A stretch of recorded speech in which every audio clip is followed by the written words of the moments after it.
So I don't know. I mean, we can talk about your essay. That's what I'm prepared for. I mean, your essay is now how many weeks old? 3, 4?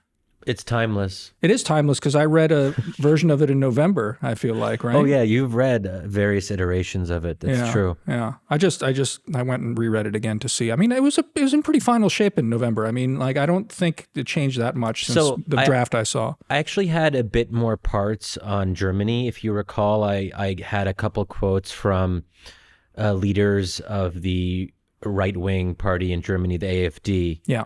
And I was going into more this question of how German identity is constructed. And they had some very interesting things to say about that. But I think that the editors felt at the end that it distracted too much from the main focus because it's primarily a piece not about Europe, but about the U.S. Yeah, that makes sense. But actually, it came out online a couple weeks ago. But it's going in print, right? It's in print for the April issue, and that's hitting newsstands like now. It's April. Well, I guess in 2 days or something. Tomorrow. On newsstands, it came out. Oh, of before, course. No, yeah. They do that. Yeah, okay. Yeah. So I have my nice little copy. My parents saw that. Yeah. Is this your first big print? Not in general, but for the Atlantic. For the Atlantic, this is your big. Yeah. Oh wow! Congratulations. That's great. Thank you. Yeah. Your parents are proud. Yeah, but they'd be proud of anything I do. Really, anything? I mean, as long as it's good. As long as it's not illegal. If you rob the biggest bank, would they be proud? They might be proud of that. No, I don't think they want me to break any laws. Yeah. I think that they care about legal structures. Right.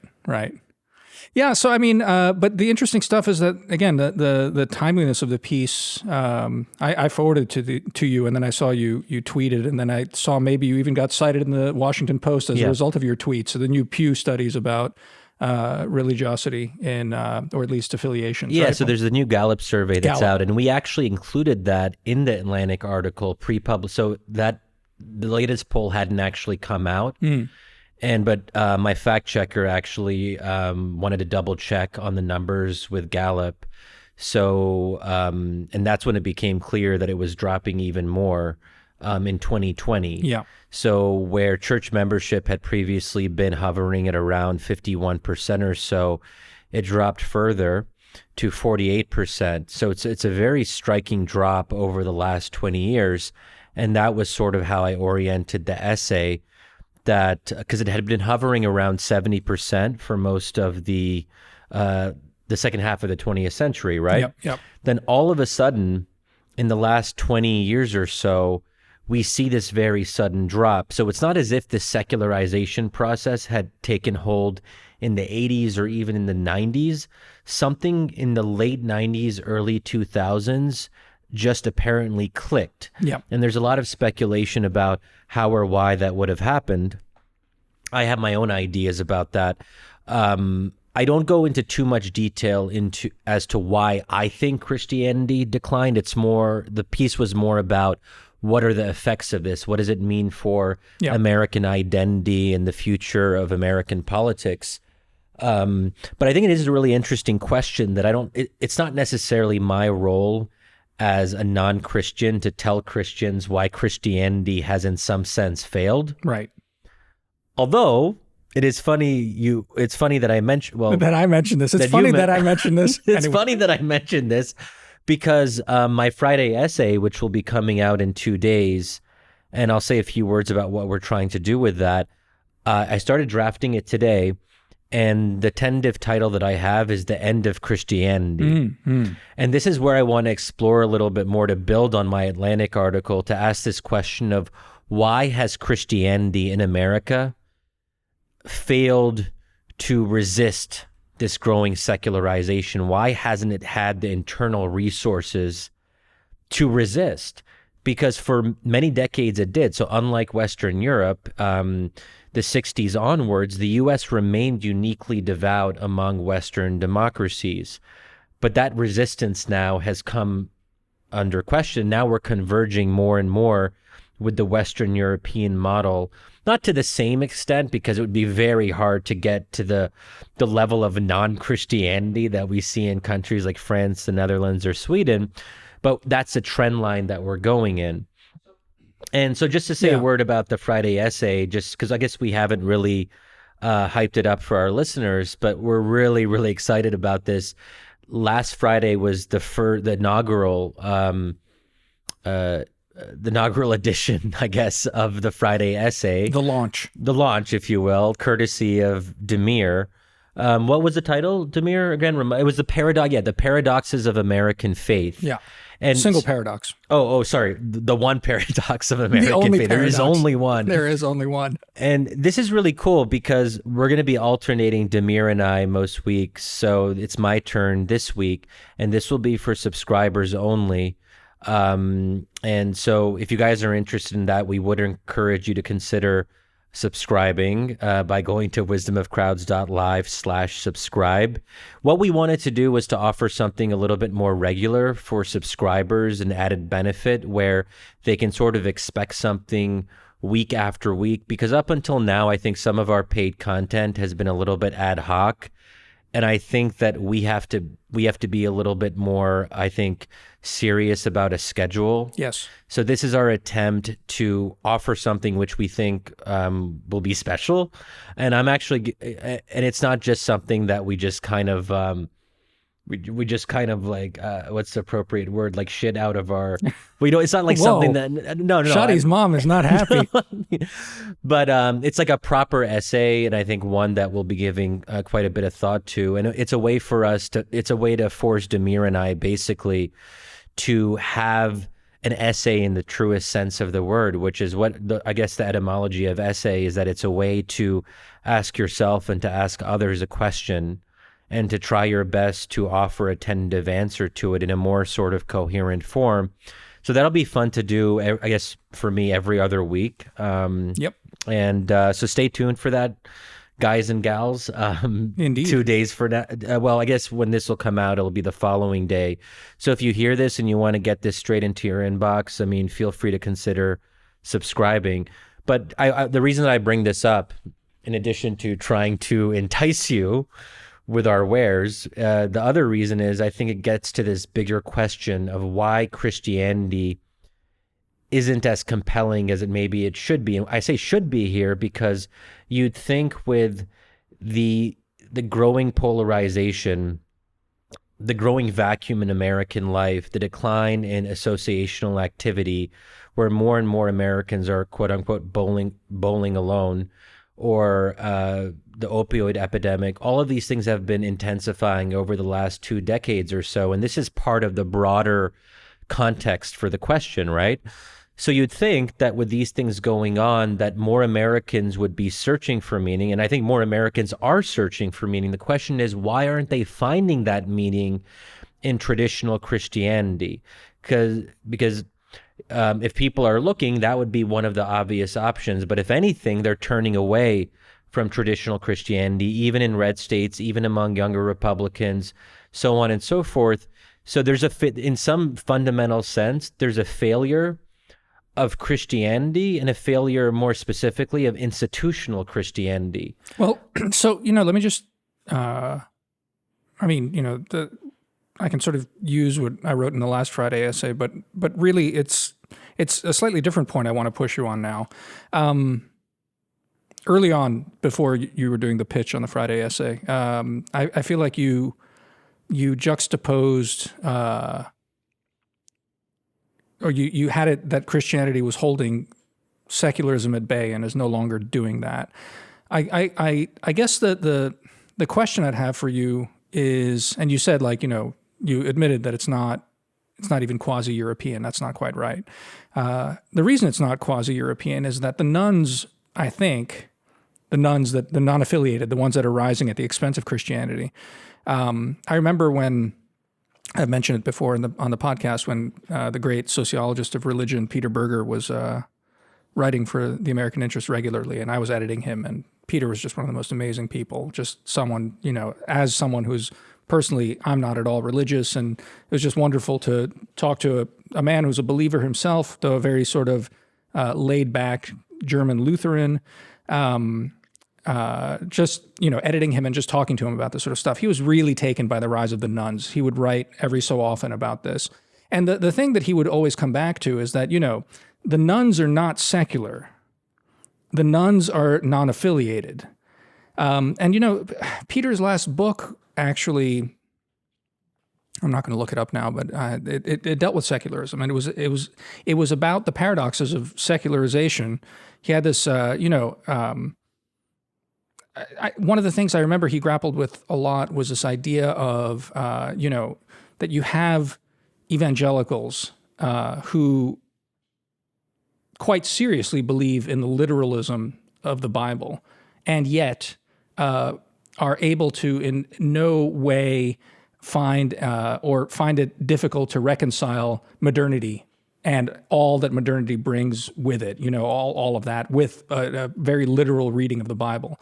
None of this sort of stuff that you'll find Europeans saying, especially these like fallen, decrepit, just atheist Europeans are just like, well, it's all a metaphor, of course. And, just like very serious, but, that this poses no real challenge in modernity, this kind of thing. So, I mean, that was one thing he always talked about, the sort of secularization paradox. And he would always sort of lean on that to then, I think, talk about things like the rise of the nuns. And again, it's something that I sort of gesture at, though in a different way in my attempt at the Friday essay, is that, the nuns are non-affiliated, but they're not non-religious. And they're not secular. It's not a secularization problem so much as a non-affiliation problem. So it's like, I wonder if the better question for you is did Christianity fail, or did sort of institutionalized Christianity fail, as you again sort of gestured at the end there? So I don't know. Say a few words about that. It's a good question. Well, first thing is that at least how most surveys use the word or the term the nuns, and we should clarify for our listeners who may not be familiar with this term that we're not talking about nuns as in like the Christian women not who cover N-U-N, their hair. but N-O-N-E. Yeah. But most, I believe, certainly the surveys that I cited in my piece include atheists and agnostics in there. Of course, there aren't so nuns are about a quarter of the population now, which is a pretty big chunk, and there's been a pretty rapid rise. So atheists are only one portion of that. So you're right that included in that overall figure, there are people who are a little bit harder to define. There may be a little bit more in between, and certainly non-affiliated, and they don't go to a particular church, in other words. And this is one of the criticisms that I got after my Atlantic piece came out, which was, well, Shadi, you're focusing on measures of church membership, but you can be a Christian without belonging to a church, which is true. That said, if you look at some of the other Gallup figures, the number of Americans who say that that God, it's either God or religion. I think it's God. God is either very important or extremely important in their daily life is also at an all-time low. So it's not just being a member of a church. So the number in 2020 is 48%. And this is a very steep decline relative to the 60s. That was the high point when it was about 75%. And it's been going, I mean, it's not as stark of a decline in the last 2 decades, but we are at a low point. 48% is not a very, it's not a high number. And if you want to compare it to, say, Muslim majority countries in the Middle East or South and Southeast Asia, the comparable figure of Muslims who say that God or religion plays an important role in their daily life is as high as 90 to 95% in certain countries. So clearly the U.S. is, again, entering more into European territory here. But even if you acknowledge that, let's say it was primarily about not belonging to a church, you would still have a problem there, because the benefit of being Christian socially and publicly has to do with being part of a group or an association. Because because what is this whole debate about? It's about religion playing either a constructive role or a negative role in public life. If people are keeping their Christianity to themselves and it's a kind of private matter of conscience or conviction, but they're not acting in a Christian way in terms of their associational life, and they're not part of organizations or churches, or they're not doing charity work, and one of the major drivers of philanthropy and charity work, especially on the local level, comes from churches or Christian organizations. So even if people are remaining Christian, but they're not belonging to a church, we still have an issue because society isn't benefiting from the outward aspects of Christianity, right? Yeah. The civil society part, like the basically civil society. One could like frame your concern as like the erosion of one of the key pillars of American civil society. Exactly, and I think there's also this there's this secular premise, a very modern premise, that religion is about personal and individual conviction. It's about one's personal relationship with God. Of course, that's an important part of religion. It's one that I take very seriously. I'm not a member of a mosque myself. And it's an interesting sort of comparison, like what does it really mean to be a member of a mosque per se? But I would say that my own Islam doesn't benefit society. Well, in some ways, one could argue that because I write about this stuff and I'm talking about it like pretty much all the time, that's my contribution to public life. But short of that, it's my being Muslim is not actually helping any particular local community, precisely because I am not a member of a local mosque, and precisely because that's not how I organize my life. Yeah. In terms of associations or civil society organizations that I'm part of. So that's what I think we have to be worried about. And obviously in a pre-modern context, to be a Muslim or to be a Christian wasn't primarily an individual thing. You were embedded in a community. You were embedded in interlocking social organizations and charity groups and religious endowments, so on and so forth. So I think that this is a big problem. So I don't think that the response can just be, well, oh, people are doing their own thing, or the nuns are finding their own ways to be vaguely Christian or deist or theist or whatever.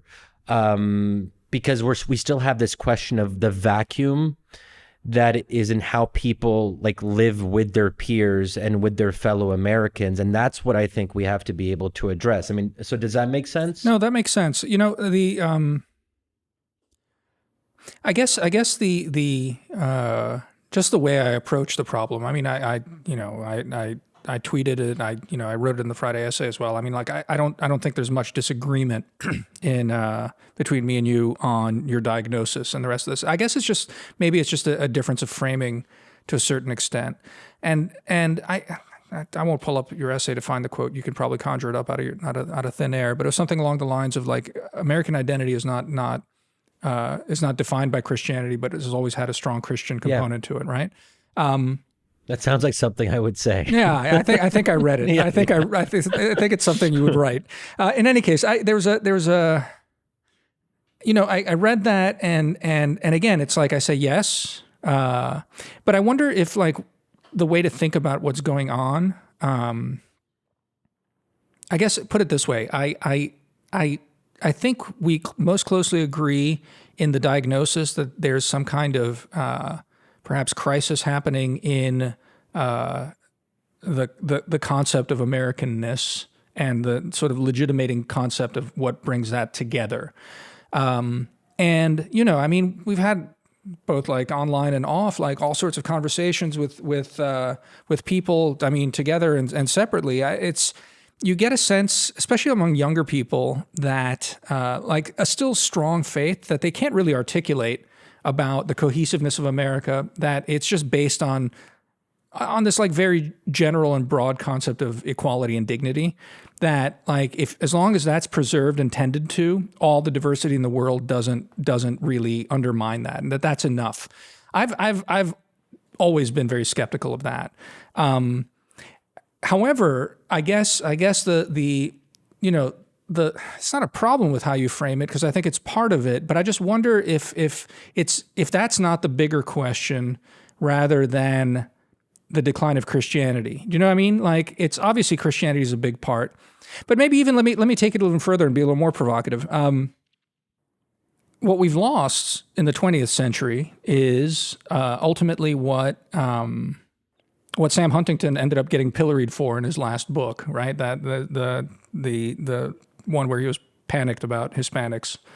Who are we, right? We've lost a kind of narrower Protestant identity that was, a part and core to a certain kind of American elite self-conception. It meant that America was a country of old white men and old white Protestant men. Catholics until, mid-century were also kept out of it. It was Protestant. And so throughout the 20th century, there's been this expansion. I think I must have said this on the podcast. I'll just, again, yeah, sure, whatever. It was a conversation I had about this very point with my former editor, Adam Garfinkel. And I was just basically sort of riffing on this very question about, the core unifying principle of America and how, it used to be WASPs, basically, WASP men and the kind of like old boys network that entailed. And that while that was oppressive in many ways, it was an organizing principle that throughout the course of the 20th century has been eroded away. And you end up with, a kind of nervousness about this from Sam Huntington, I think, and it's easy to dismiss him as cranky at the end of his life and letting his bigotries fly. But I mean, if you want to be charitable to the argument, it's that argument that you have to have some sort of something to bind the thing. And so Adam said to me basically, he's like, as a Jew, as an Orthodox Jew, I'll tell you, I was the first. My dad was a milkman in D.C. I was the first one to go to college. I can't tell you. Growing up that I would not imagine that the country would be where it is right now. And the benefits, I couldn't imagine that I could be and have done what I would have done, in the country of my youth, basically. So, he's not in any way saying that this is easy to dismiss or anything like that. But he said, there's something there. Ultimately, there's something there about this unifying core thing. And I'm struck when, again, I talk to younger people about this sort of stuff, that they really think that kind of like a really dumbed down version of the founding principles of this country as you're taught in first grade, basically, you can just whitewash everything else out of it and you're left with that and you can organize a polity around that. That's what I'm worried about, that doesn't hold, It doesn't. Yeah. And so anyway, so that's a bit of a long I'm glad rant, you brought that yeah. up because in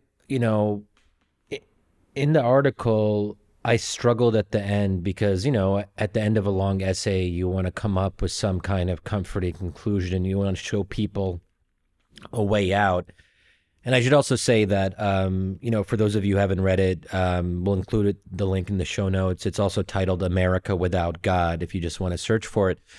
But, and I don't want to just repeat what I said, assuming that some of you will have read it, but to kind of take it a step further, I think there's a couple things here. I mean, one question is to what extent all Americans can share in what was once a common Christian culture. So, I'm in the odd position of being a non-Christian. And when I say I'm a non-Christian, I should clarify what I mean by that. It's not just that I'm Muslim. It's also that to be explicit, I don't believe Christianity is true. Right. I believe it has truth in it in the kind of vague sense that we might look at other monotheistic faiths and there's commonalities and things that we can draw upon. But, I think that you don't have to believe something is true to share in its culture. So I'd be perfectly comfortable as a believing Muslim to also subscribe to, I guess, a common Christian culture. And that might sound odd to people, but I have a deep appreciation for Christianity. I think it's good. And I would actually like more Americans to subscribe to the core precepts of Christianity, so on and so forth. And I think that I mean, I can't quote a lot of biblical verses, but there's a few that I'm familiar with, and I think I like being with my outwardly Christian friends and colleagues, and I've learned a lot from them. But I think this gets at a really fundamental point that even if you didn't believe in the Christian creed yourself, you could still appreciate the provenance, if you will, of American culture and how Christianity wasn't like central to the founding. Obviously, we know that some of the founders weren't, even perhaps believers in the Trinity. And that's a big debate about to what extent the founders were actually believers. But I think that Christianity does a couple things. I mean, first of all, it transcended party. And I think what's really dangerous now is that the partisan divide is overlaid with the religious divide. So if you are a Christian conservative, or let's say if you are a small o Orthodox Christian, in other words, not like a diluted mainstream Protestant, not to kind of disparage Episcopalians, but you're not. If you're like a serious Christian and you follow it and you practice it in a conservative way, there's a strong likelihood that you are a Republican. That wasn't the way it was before. You would find observant, strict Christians in both parties. Now, you still find some in the Democratic Party if we're talking about the black church, but if you're a white, strict Christian, you're pretty much going to be a Republican, probability speaking. That's a big problem that we have one party, the Democratic Party, that is increasingly secularized if we're talking about the white liberal component of it. And then, I mean, so that's a big problem. And that's when I talk about the lack of a common Christian culture, we're also talking about this lack of a common Christian culture manifesting itself in a particular partisan divide. And that's relatively recent. The other thing, I think that to me is probably the part that I find most troubling. And then the lack of respect for biblical literacy or any kind of basic Christian literacy. And I'm reminded of this tweet that gets shared around by Christian folks on Twitter, which I think captures this, that Sean Penn made some comment, like some tweet, which he never deleted, because I don't know if he even realizes how dumb it was. And Sean Penn is an actor. Is he a smart actor? For those of you who might not have heard of him. But he said something like, evangelicals should get like a talking down to from the Pope. Like the Pope should tell them what's what. And Sean Penn's Irish, isn't he? So he's Catholic. So perhaps, I mean, I'm just trying to. I don't know what's going on in his head. I'm trying to gauge whether he's just a dumb actor or he's actually deviously political and like an arch Catholic of some sort. He's like, everyone should kind of pay heed to the Pope to Catholic doctrine or whatever. He might believe that. Maybe he does. Anyway, go on. That would be devious. But I mean, there is a kind of basic religious illiteracy where our sort of secular elites just don't really know basic things about Christianity. Yeah. And that contributes to this broader divide anyway. So I think that's part of it too. So, again, I'm struck by it. Again, on the overlay of parties and the division there, that again, 100% agree. And you know what, like, I think like biblical literacy, I'll say that's one thing that, my parents raised me, did many great things for me when I was growing up. One was insisting that English never gets spoken at home when we moved to the United States. Never gets spoken? Never. I could not say a word in English at home. If I didn't know the word... I didn't know that actually. If I didn't know a word in Croatian, or at the time, we got here in the 80s, so Yugoslavia was still around, Serbo-Croatian.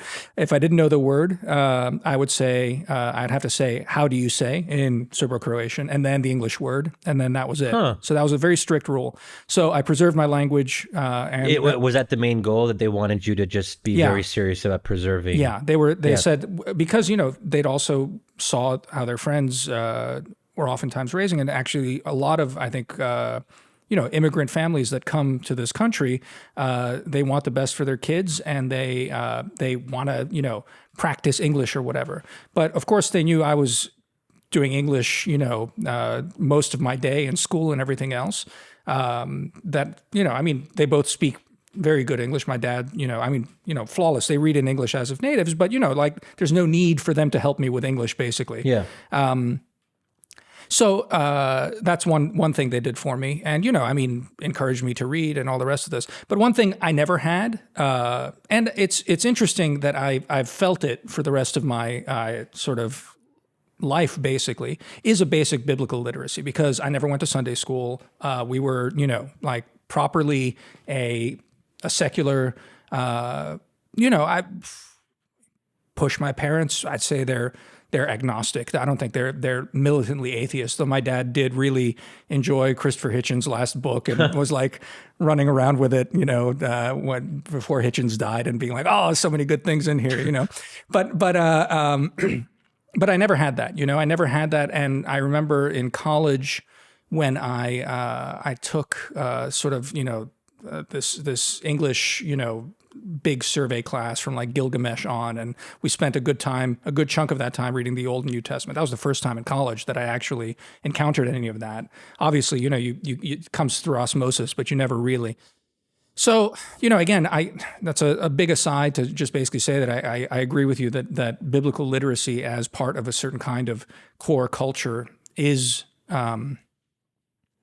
really important. Or even just to respect. It doesn't have to be knowing verses. That might be, that's not an important thing. It's more that a respect for other people who take the Bible seriously, and to not be dismissive of it, and to appreciate that it's not just a crutch. I remember, talking to non-religious friends, it always, you talk about why people decide to be religious and whether it's worth being religious on an individual level. And I remember, so often I would hear this idea that Christianity or religion more broadly is a crutch for the weak-minded. It's so common. It's not even something that's explicitly said. It's in the air. Yeah. Yeah. And But let me just jump in, because here's the thing. I know what you're saying about this respect for people who do take it seriously and do believe it. But what I'm getting at, and again, it was in your last bit when you were just talking about this both polarization and this lack of cultural literacy. I think what strikes me about it, again, it's that it's the cultural literacy and that on that level of cultural glue where I'm troubled by this more, rather than on the level of faith where I think you're troubled by this more. Can you say a little bit more about how you make that distinction, the cultural glue versus the question of faith? Well, so, okay.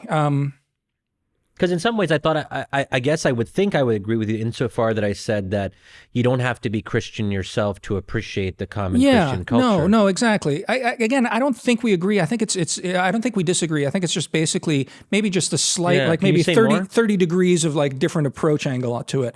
I guess part of this is what I was getting at in my Friday essay, which was a reaction to your piece in its own way. There's something about America and the American faith that I think owes a lot to Christianity, and even more specifically owes a lot to a certain kind of Christianity, Protestantism. It's grounded in it. It lives and breathes it. It's really striking. I was just thinking, as you were saying, how, I don't know exactly, the extent to which belonging to a mosque within Islam is that important, but it does sound like you have a pretty Protestant approach to Islam, or if that's weird or different, I don't know, from in general, but that's just sort of throwing that out there. But it's again, once one thinks about this American faith, and I used in the essay the jumping off point, these essays by this writer Wallace Stegner, who's writing about the West, and they're not really about religion at all, and they're about a certain kind of approach to America that is shaped by the wilderness and the rest of this. But it really just sort of got me thinking about what is this essence of Americanism, and I hedge in the essay by saying obviously Protestantism has adapted itself to America and shaped America in a particularly good way, and it's been able to preserve its Christianity because of its ability to shape itself in this very one-to-one thing. Like the lack of intermediation is less important. Stegner talks about basically his idea of the Western American, like out west, as one who is actually quite distant from the institutions that define Europe, quite frankly. And many of those are deeply institutionalized churches with long traditions. So you have this kind of, I talk about it in terms of syncretism, of just like, piling on levels of meaning and faith and creating this kind of thing that is American faith. But maybe a different way to even think about it is like, what is Americanism? And it's a lot of sort of sublimated Christian things that, and it's wrong to say that they're secular. That's what I was getting at about the question of nuns. It's not secularized Christianity. People, I think, make that mistake a lot.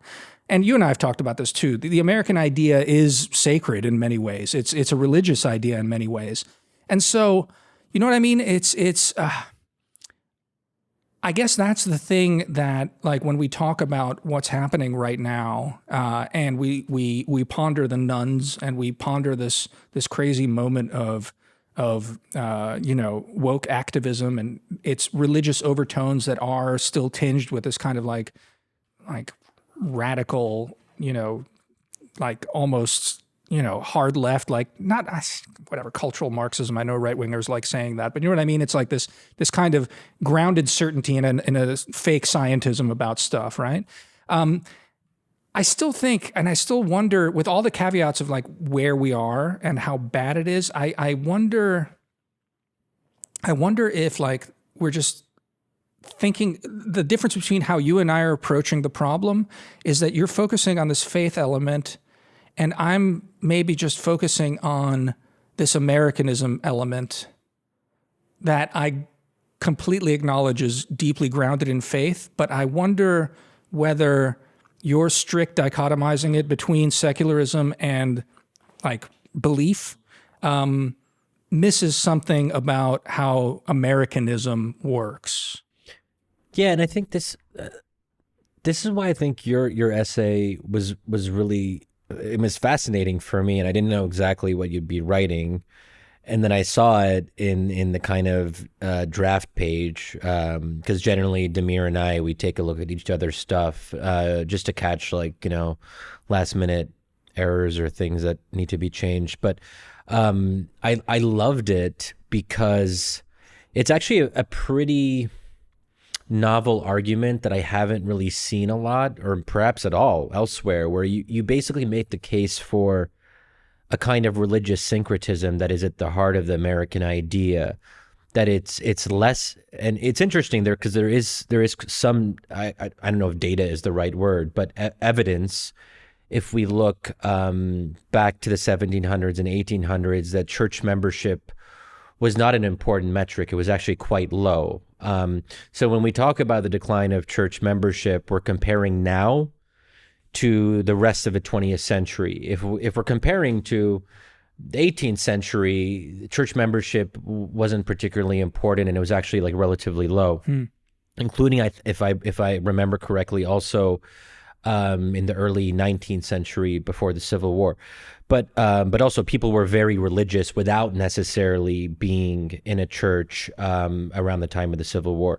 But putting all that aside, I think you get at this very interesting idea of a distrust for intermediaries, a distrust for institutions, but also people were, in a sense, not nomadic per se, but they were moving a lot. And this frontier mentality of being your own person and finding your own way was actually quite conducive to a religious syncretism that drew on different traditions and wasn't particularly small o orthodox. So I think that's actually, and I would tell you that if you really wanted to, like, that could be like a subplot in a book that you wrote. But I guess that's not, you're not like someone who's writing necessarily about religion, but if you wanted to, like maybe someone has written this before, but, so I like this idea a lot, and it's one that I don't know a lot about since I have not traveled in the American West that much. And you had a very memorable line in your piece where you say something about what defines the American West is this freedom from history, or a kind of conscious distancing from being bounded by history, that Americans were able to kind of supersede that. And it actually reminds me a little bit of one of our previous guests, Bruno Machais, what he talks about, that Americans can sort of transcend the end of history because there is something fundamental to the American idea that allows us to be irrational, and not irrational in the bad way, but the two are obviously intertwined. For a people that are into dreaming and irrational ideas, the bad will always be intertwined with the good. You can't have one without the other. So when we have like all this crazy shit with like QAnon and like not being able to like take COVID seriously, like in the early months, that goes hand in hand with the American idea that we are not like others and we don't have to follow the rules. That also helped us with the vaccine rollout. So so America was bad in the first part of COVID, but we're one of the best in the second part of COVID. And it's unclear to me if you can be good in the second without being bad in the first. So I think all of this plays into this idea of a kind of ingrained frontier mentality that is inherent to the American idea. I don't know if I'm doing justice to, I don't know if you want to say more about that, if I've captured it in quite the right way. No, I think that captures it. Look, the thing that I think, just sort of provokes me and just, I don't know, excites, makes me nervous is that, there's clearly a capacity for seemingly limitless reinvention in America for both the individual and the American idea. And yet I feel, or I fret, and this is where, I would say this is the sort of, inflection point between me and more optimistic younger people who say, well, obviously this is all fine. This is ferment and the American Who are idea. these young people who are optimistic, Damir? I don't know. I mean, anyone I feel like who you young talk to. people are pretty dark. They're starting to give up on the American idea. I don't know if they are believers in America as much as my generation but was. we've talked about this, right? I mean, we talked about it with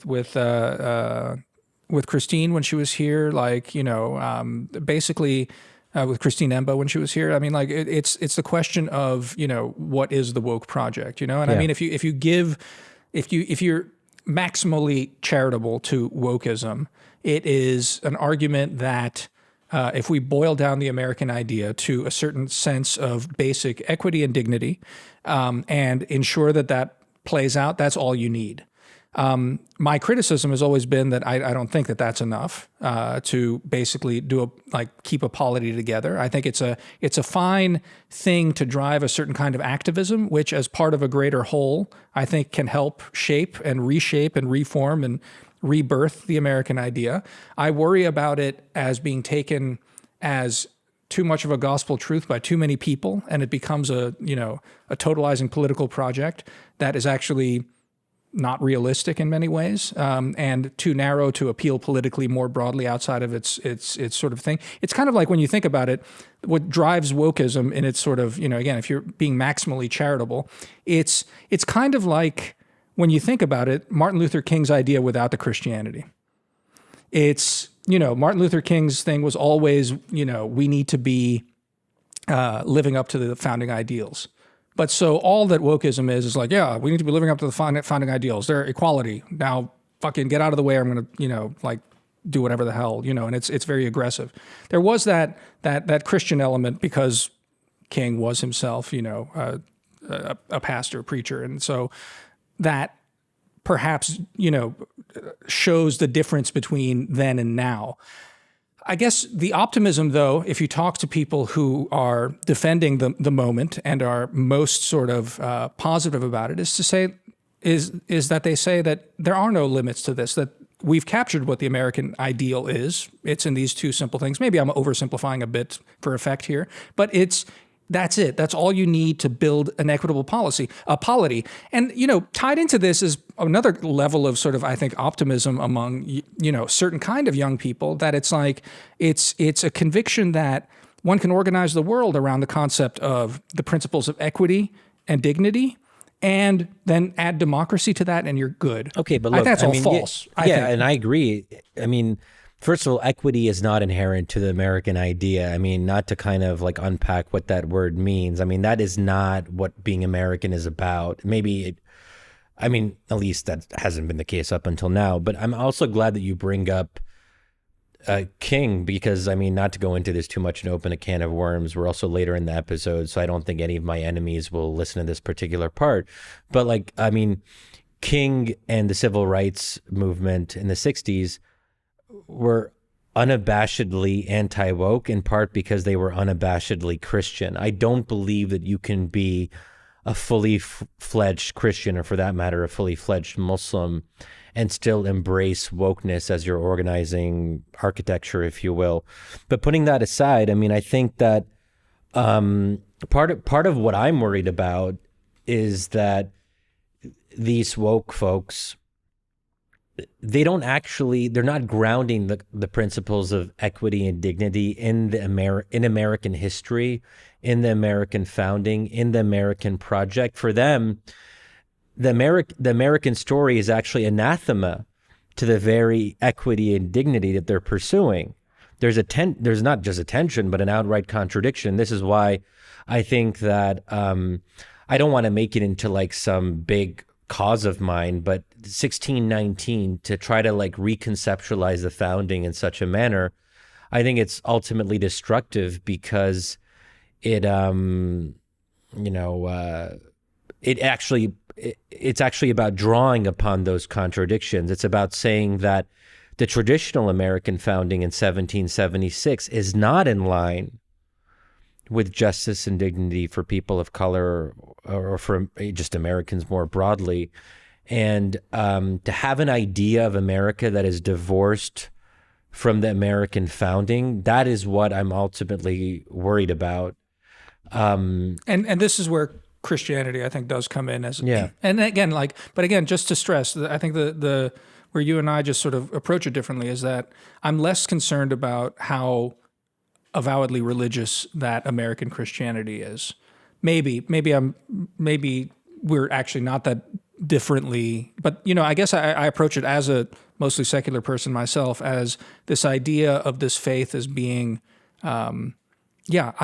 sublimated rather than secularized. I think that's the best way to put it.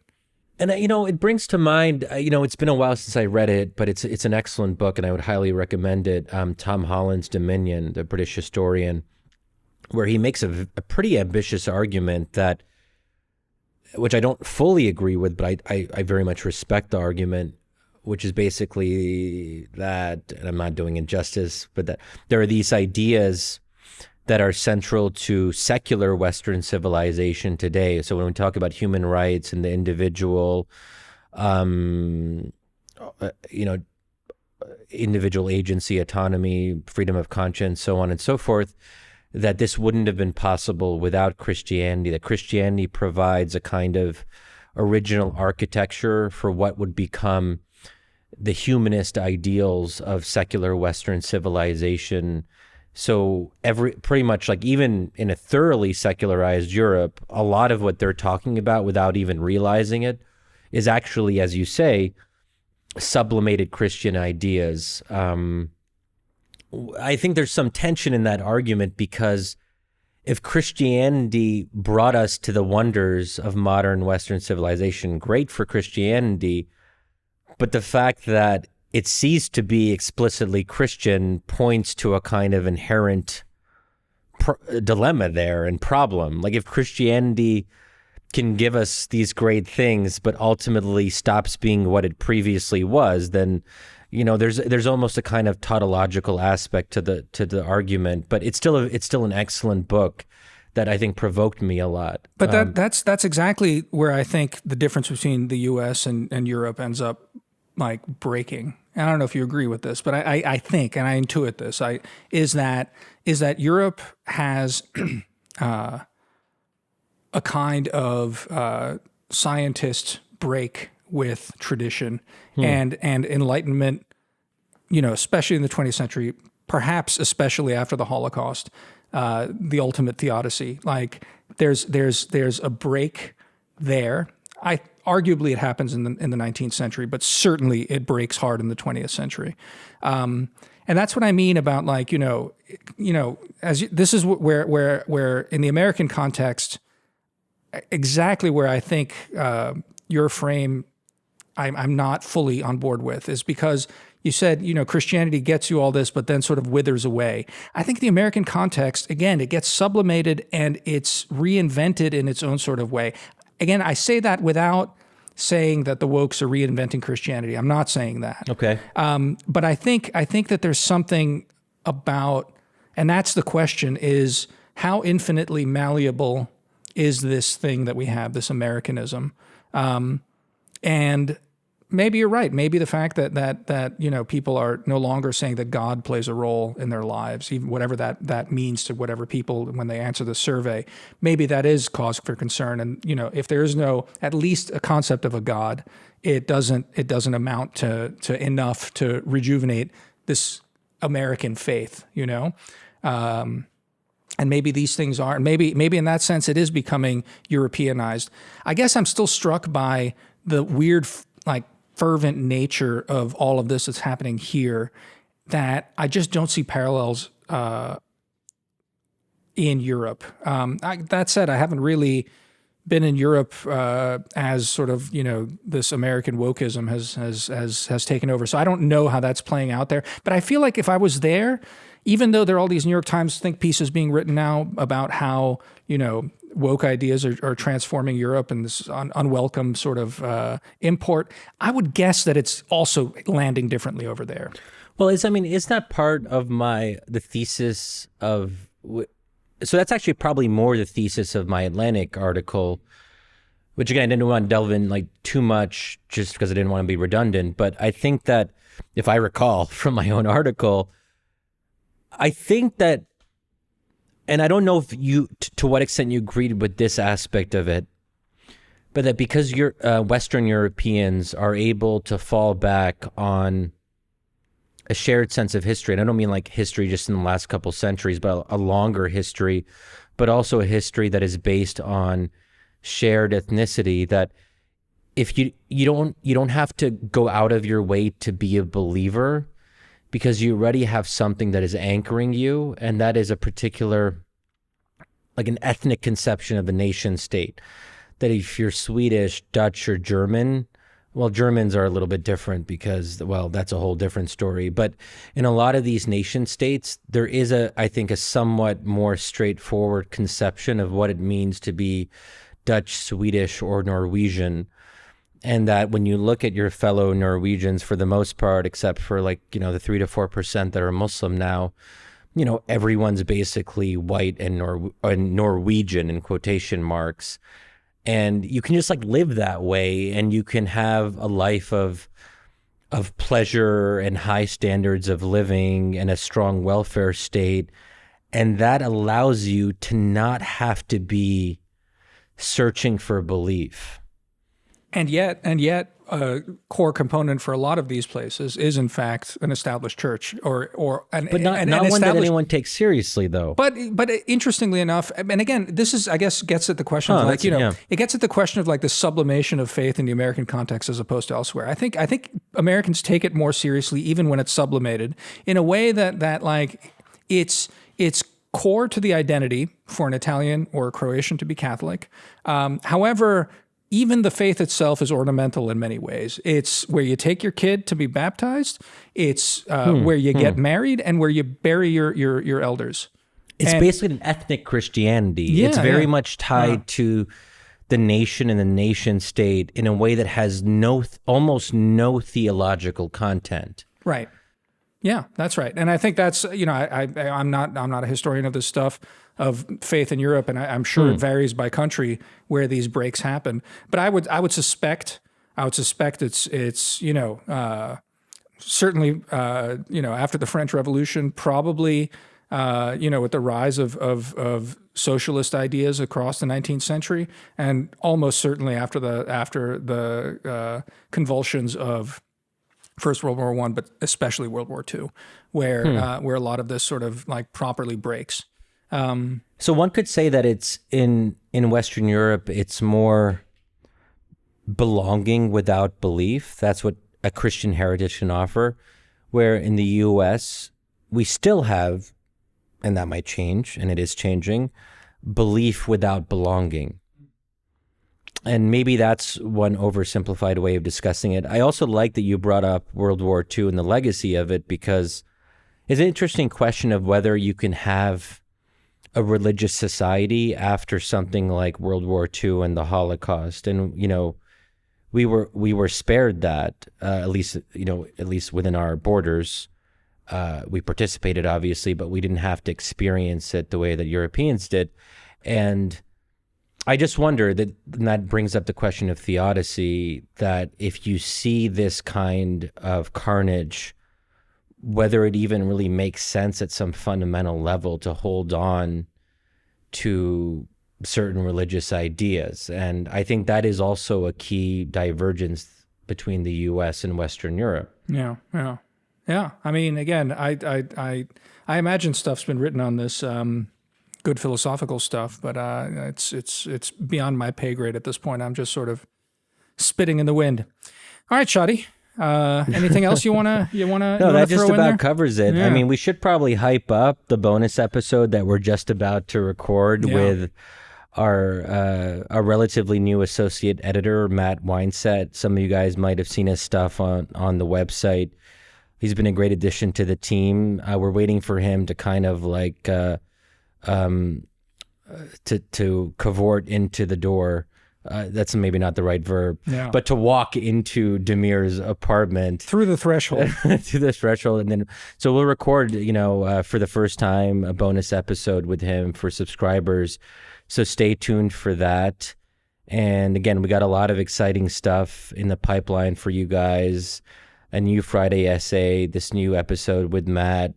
The democracy essays. We have an ongoing series, the democracy essays, that we're also very excited about. So this is a cool time for Wisdom of Crowds. So thanks, guys, and girls and women. Sorry, thanks, guys and women. I don't even know what you're supposed to say now, but thanks, men and women. Thanks, all of you, for just avoid all pronouns. For supporting us and liking what we do. And until next time. Indeed. All right. Okay. Later, Shadi. Bye.